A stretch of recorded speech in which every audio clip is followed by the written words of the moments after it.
Digital news portals, online films, content providers, all of this is now going to come under the ambit of the INB ministry. The government regulations will also apply to news that is circulated online as well as on social media. The centre has brought about Netflix, Amazon Prime, all other OTT services which were so far not within the ambit of government regulation. They are all now going to be under government regulation. Until now, there was no law. These were autonomous bodies that were governing digital content. So, will OTT platforms resist these plans to censor content? That's the big question. What really does this censorship now mean?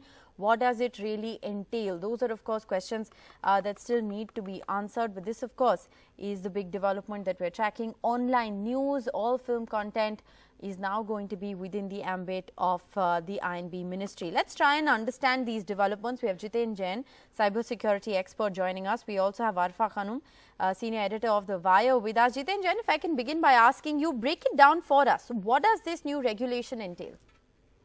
I think, we have had this debate for last couple of years, whether this online news portals, in the form of for Quint and Wire, maybe repeated once, but there are thousands and thousands of portals which are running online, masquerading themselves as some news portals, mostly spreading fake news and running propaganda campaigns. So should Indian government regulate that? That was a question, that was a debate we have been having for the last couple of years.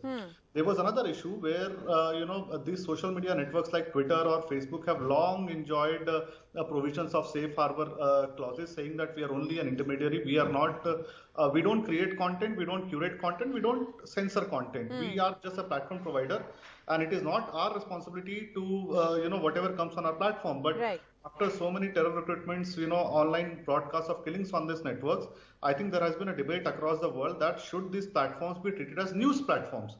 Because see, you have seen in the case of US elections where Twitter decided to censor the President of United States tweet. So they do have a role of in curating content. They are doing it at their own whims and fancies. Now probably this brings under an official government umbrella. Now this is not censorship, but I think this is a step towards regulation of these networks. Arfa Khanum, do you agree? Do you also have an optimistic view of this move? Well, yes and no, because technically speaking, there is no clarity yet on what this move would really mean for OTT platforms, specifically digital news media, in terms of, say, censorship. I would say it is more likely that the content on streaming site could be brought under censor board. Though I would say it may not be very easy for the government to do it, because most platforms do not really upload content from India, and this will very well go with even news content as well, because it is very specifically saying even YouTube content. So I am not really sure for a platform like ours, it may be true that we operate out of here, but the very nature of internet is such that everything doesn't operate from the land that is actually deciding the law. So I think what it will do is that it will give the union government power to draft policies for OTT platforms and also for digital media, like it already does for television and print media as well. But since we've already seen the moves of the government earlier and also their intentions that this may be a move to kind of control digital media content and maybe in a way to curb dissent, because you must realize that much of the critical journalism is coming from digital media. So that is why the debate has been around for a while. But I think this particular move, that this subject coming under the Information Broadcasting Ministry by itself, I do not think it kind of gives rule-making powers over digital news to the government, because that can only come via a statute. So, and I'm hoping that whatever the government does in the name of regulatory exercises, it does have a representation from the media, from digital medium itself. Well, that's interesting. And also it should be within the boundaries of freedom of speech as laid out under the Article 19 of the Constitution. Well, absolutely. And online news is one part of this. Jiten Jain, do you want to just comment on, what about OTT platforms like Hotstar and Netflix? What are the kind of certificates or certification process rather will they have to go through now? Rishika, let's look at it practically. I think we all have children at our homes, in our families, extended families, and you're very well aware kind of content and profane content which is available today on these platforms. I mean, they are literally running adult porn shows on the name of short films. There is so much of abuses, there is so much of unregulated content which is going on and which is leading to the accidental exposure of such content to children. So there may be classification of content into different categories, and I agree that there are many platforms which are operating in different countries. They're not uploading content from India, but if you look at the bigger ones, Hotstar, Amazon Prime, or Netflix, I think these regulations can very well apply because they have offices in India. I mean, you can very well say that for Indian users, you need to curate the content, leave it for the rest. So I think it's a practical step. If you don't, I mean, I'm against censorship, but I'm all for regulation.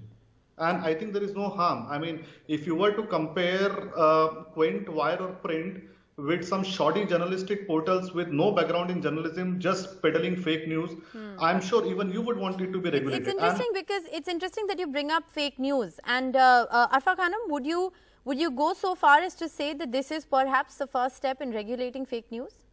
Well, I would say there is a lot of fake news masquerading as news, a lot of it on the television channels already. But do you think this helps, especially in the online space? Well, I would say it is just a change of medium. I see a lot of it even in print. I see more of it on television.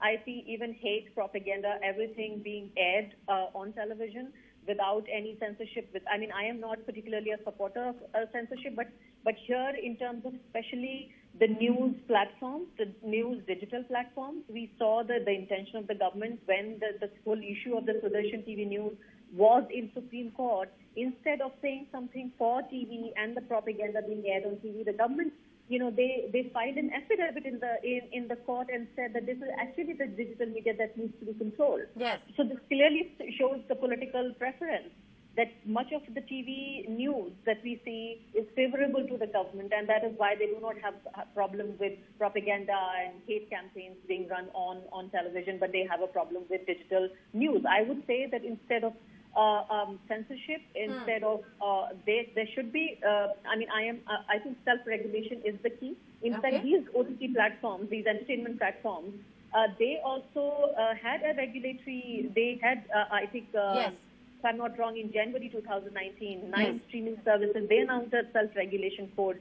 And they didn't want to be regulated by the government, though the government did not agree. But in terms of news, I think there is more to it than what we can see right now. Rishika, I would make a point. Yes. In cricket, BCCI wanted to be self-regulated.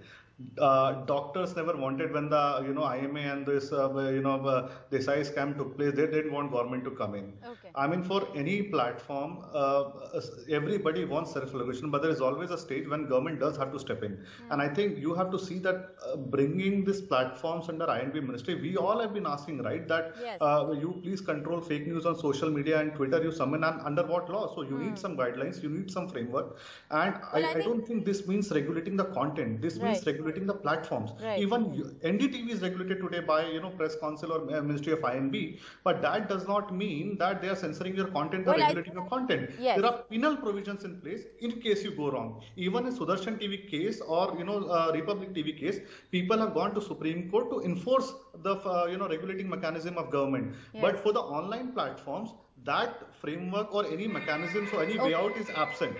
I think that's going to be interesting to see, whether this is actually a regulatory framework that helps the system, or does it really, tread more on the lines of censoring certain sections which are inconvenient. I think those are questions at the moment that need to be answered. Appreciate you both for joining us.